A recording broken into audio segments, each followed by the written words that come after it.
Travel woes. Are we ready for the truth? Airlines today are more transparent than ever. Whether it's flight cancellations, baggage offloads, excess baggage charges, or delays, they'll tell you everything you need to know. But here's the real question. Are we as passengers prepared to accept those truths and own our part in the journey?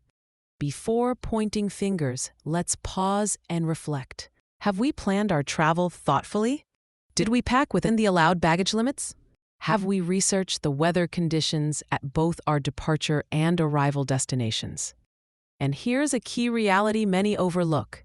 When your checked-in bag gets offloaded because it contained a power bank, something clearly restricted, it's not the airline's fault. If that same bag also held your essential medicines, it's a hard lesson in why we must know the rules and pack smart. Too often, we overlook our own lapses, and that's where chaos begins. Being an informed traveler means more than booking a ticket. It's about awareness, accountability, and adaptability. Let's start embracing the journey with better preparation and a bit more humility.